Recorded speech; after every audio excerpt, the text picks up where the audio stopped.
बुरा जो देखन मैं चला, बुरा ना मिलिया कोई। मन जो देखा अपना, मुझसे बुरा ना कोई।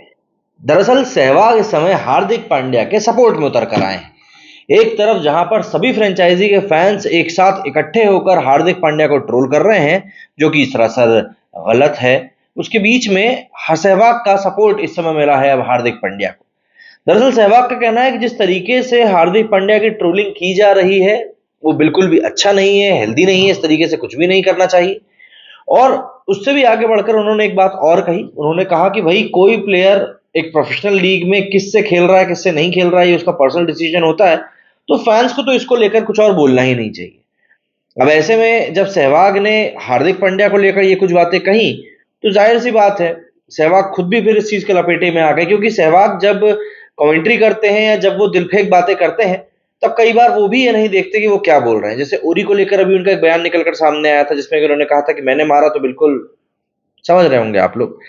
तो ऐसा नहीं है कि यहाँ पर सहवाग ने कभी किसी को लेकर कुछ कहा नहीं, लेकिन पब्लिक का प्यार है वो सहवाग को लेकर, जो कि कभी सहवाग को ऐसी कही हुई चीजों को लेकर कभी कुछ बोला नहीं गया। बट हार्दिक पांड्या को लेकर यहाँ पर जो सिनेरियो है, उस सिनेरियो को शायद सहवाग को भी थोड़ा समझना चाहिए कि क्या कुछ हुआ है और क्या वो कारण है कि पब्लिक एक साथ इतनी संख्या में हार्दिक पांड्या के खिलाफ चली गई। दरअसल सहवाग ने एक कार्यक्रम में बात करते हुए कहा कि किसी भी प्लेयर को आपको इतना ट्रोल नहीं करना चाहिए। भाई कोई प्लेयर है, अब उसको अपनी पर्सनल कैपेसिटी में क्या कर रहा है, किसकी तरफ से खेल रहा है, ये उसका खुद का ओन डिसीजन होता है। और ये हम लोग एक प्रोफेशनल लीग की बात कर रहे हैं, ऐसा भी नहीं कि कोई देश के लिए की बात कर रहे हैं। नहीं, ये एक प्रोफेशनल लीग है। यहाँ पर खिलाड़ी जिसकी तरफ से खेलना चाहे उसकी तरफ से खेल सकता है। तो इस तरीके से ट्रोल करना कहीं से कहीं तक भी ठीक नहीं है। हालांकि सहवाग कई सारे मौकों पर खिलाड़ियों को ट्रोल करने से खुद भी नहीं चूकते हैं। इसीलिए पब्लिक ने कहा कि भैया जब आप खुद करते हो तब तो आप कुछ समझते नहीं हो इस चीज को, लेकिन अब आप हार्दिक पांड्या को लेकर इतने सपोर्ट की बात कर रहे हो। दरअसल हार्दिक पांड्या को लेकर पिछले कुछ समय से करीब 2 से 3 महीने अब हो चुके हैं, सोशल मीडिया पर पब्लिक काफी नाराज बैठी हुई है। और इसका सबसे बड़ा कारण और मुख्य कारण यह था कि इनका गुजरात की फ्रेंचाइजी को बीच में ही छोड़कर मुंबई वापस चले जाना।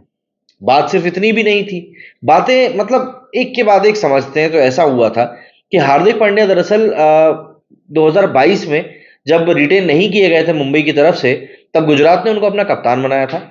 और उसके बाद में गुजरात ने कुछ बयानबाजियां करी थी मुंबई के फैंस को लेकर, मुंबई के फैंस को लेकर तो नहीं, मुंबई के टीम मैनेजमेंट को लेकर, कि वहां का एनवायरनमेंट ठीक नहीं था। वहां पर ऐसा है, बड़े खिलाड़ी को ले आओ, एक टीम बना।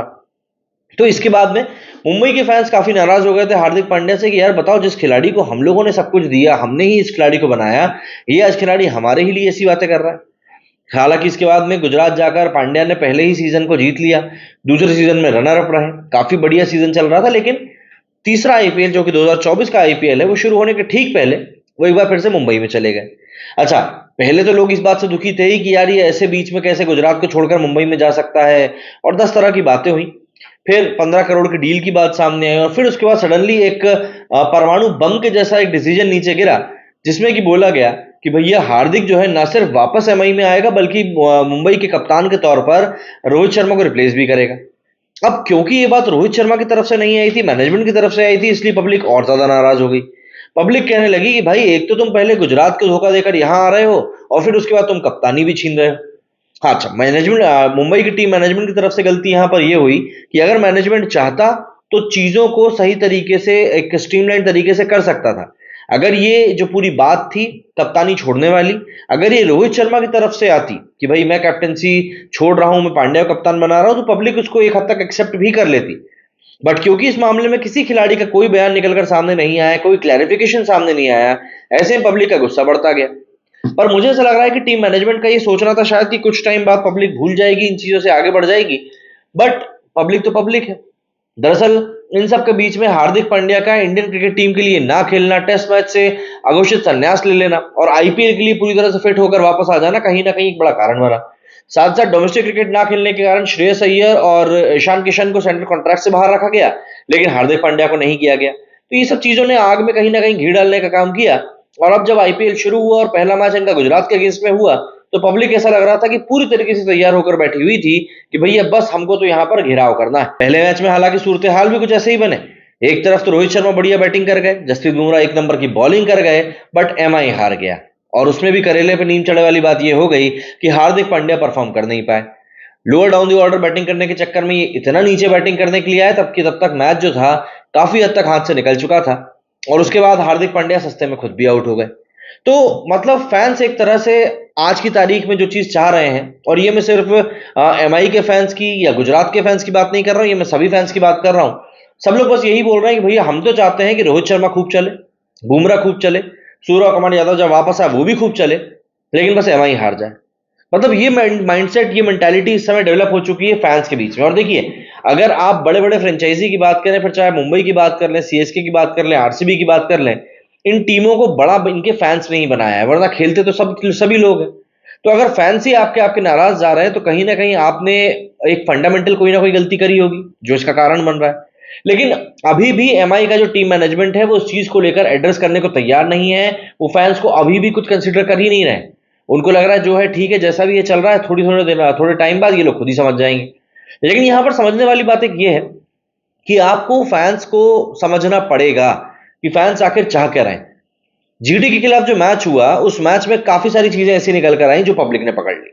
पहली बात तो जो प्लेकार्ड्स लेकर पब्लिक स्टेडियम में बैठी हुई थी, उनके प्लेकार्ड्स पढ़ने लायक थे बिल्कुल। वो कितना ज्यादा दिल से दुखी हैं, मतलब लिटरली लोग इस चीज को पचा ही नहीं पा रहे थे कि भाई पांड्या ने ऐसी चीज कर दी। दूसरी बात, मैदान के ऊपर जो कोऑर्डिनेशन देखने को मिलना चाहिए वो कोऑर्डिनेशन भी नहीं मिला। हार्दिक पांड्या ऐसा लग रहा था जबरदस्ती में कुछ ज्यादा ही ओवर एंथुजियास्ट हो रहे हैं, लेकिन प्लेयर्स उनको लेकर उतने ज्यादा पॉजिटिव दिख नहीं रहे थे। फिर चाहे वो बुमराह हो, रोहित हो या बाकी के यंग खिलाड़ी हो। मतलब एक पॉइंट तो ऐसा तक आ गया जब बुमराह, रोहित और पांड्या खड़े होकर बॉलिंग के टाइम पर बातचीत कर रहे थे, और फिर सडनली पांड्या मुड़कर चले जाते हैं और फिर बुमराह उनकी तरफ इशारा करते हुए बातें करने लगते हैं। ऐसा ही एक वाक्य और देखने के लिए मिला जब डगआउट में रोहित शर्मा, बुमराह और कुछ खिलाड़ी बैठे हुए थे, और वहां पर हार्दिक पांड्या नजर आ रहे थे, और जिस तरह की बातें चल रही थी, उन बातों को चलता हुआ देखकर पब्लिक ने स्पेकुलेट करना शुरू कर दिया कि भैया अब इस टीम में गुटबाजी भी चल रही है। देखिए, जब भी किसी टीम में गुटबाजी होती है तो वो टीम की परफॉर्मेंस के लिए कहीं से कहीं तक भी सही नहीं होता। अगर आपको किसी टीम से परफॉर्मेंस निकलवानी है तो आपको एक बात मेक श्योर करनी होगी कि उस टीम में गुटबाजी ना हो। लेकिन यहां पर फिलहाल ऐसा बनता हुआ दिख रहा है। अब आप पूछेंगे भैया गुटबाजी कैसे हो रही, रोहित शर्मा को तो कोई आपत्ति नहीं। रोहित शर्मा को आपत्ति नहीं है, लेकिन आपको जरा आप इस बात को इस तरीके से समझिए कि अगर हार्दिक पांड्या सिनेरियो में नहीं होते और कप्तानी लेने की बात की जाती कि भैया हार्दिक पांड्या टीम में नहीं होते और कप्तानी की बात आती कि भैया रोहित शर्मा को कप्तानी से हटाना है, तो कौन कप्तान बनता? बुमराह या फिर सूर्य कुमार यादव? इवन एक हद तक तो शायद ईशान किशन ने भी सपने संजो लिए होंगे, पर खैर ईशान किशन हार्दिक के अच्छे मित्र हैं तो इस बात को समझा जा सकता है। लेकिन बुमराह और सूर्य कुमार यादव को लेकर इस बात के बारे में बातें की जा सकती है। तो ऐसे में टीम में खेमेबाजी होना ऑलरेडी पॉसिबल है। बातें तो ये तक चल रही हैं कि अगले साल जो मेगा ऑक्शन होना है उसमें कई सारे खिलाड़ी एमआई का साथ छोड़ सकते हैं। लेकिन देखिए, मैं आपको एक चीज बताता हूं, पैसा बहुत पावरफुल होता है, और जब पैसा टेबल के ऊपर आता है तब अच्छे अच्छों की वफादारियां चेंज हो जाती हैं। ये हम लोग कई बार एग्जाम्पल में देख चुके हैं। तो ऐसे में अगर एमआई को अपनी कोर टीम को बचाना होगा तो एक बात तय है कि वो अपनी कोर टीम को बचा लेंगे। हाँ, अब खिलाड़ी कोई बिल्कुल ही सोच के बैठ गया कि नहीं मैं तो परफॉर्म भी नहीं करूंगा अगर तुमने रख लिया तो एक बात अलग रहेगी। बट यहां पर एमआई क्या कुछ करता है, किस तरीके से टैकल करता है चीजों को, ये फिलहाल देखने वाली चीज होगी। आज भी सनराइजर्स हैदराबाद वर्सेस मुंबई का मैच है। इस मैच में क्या होता है वो भी देखना पड़ेगा। लेकिन एंड में मैं वही बात कहूंगा, देखिए ट्रोलिंग जो होती है कई बार बहुत ज्यादा बुरी भी हो जाती है। जैसे यश दयाल का भी बयान निकलकर सामने आया। यश दयाल ने भी ट्रोलिंग को लेकर यही कहा कि जब रिंकू सिंह ने उनको 5 छक्के मार दिए थे, 2 दिन बाद उनकी तबीयत खराब हो गई थी।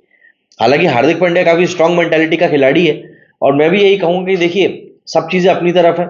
आप गेम को लेकर बात करते समझ में आता है, बट ये कालू छपरी ये सब चीजें हम ना ही बोले तो शायद बेहतर रहेगा, क्योंकि इससे एक हमारा भी तो डिसेंसी दिखाई पड़ती है। बाकी आप लोगों को क्या कुछ कहना है इस बारे में कमेंट करके जरूर बताइएगा। मेरे इस वीडियो में फिलहाल उतना ही। जय हिंद, जय भारत।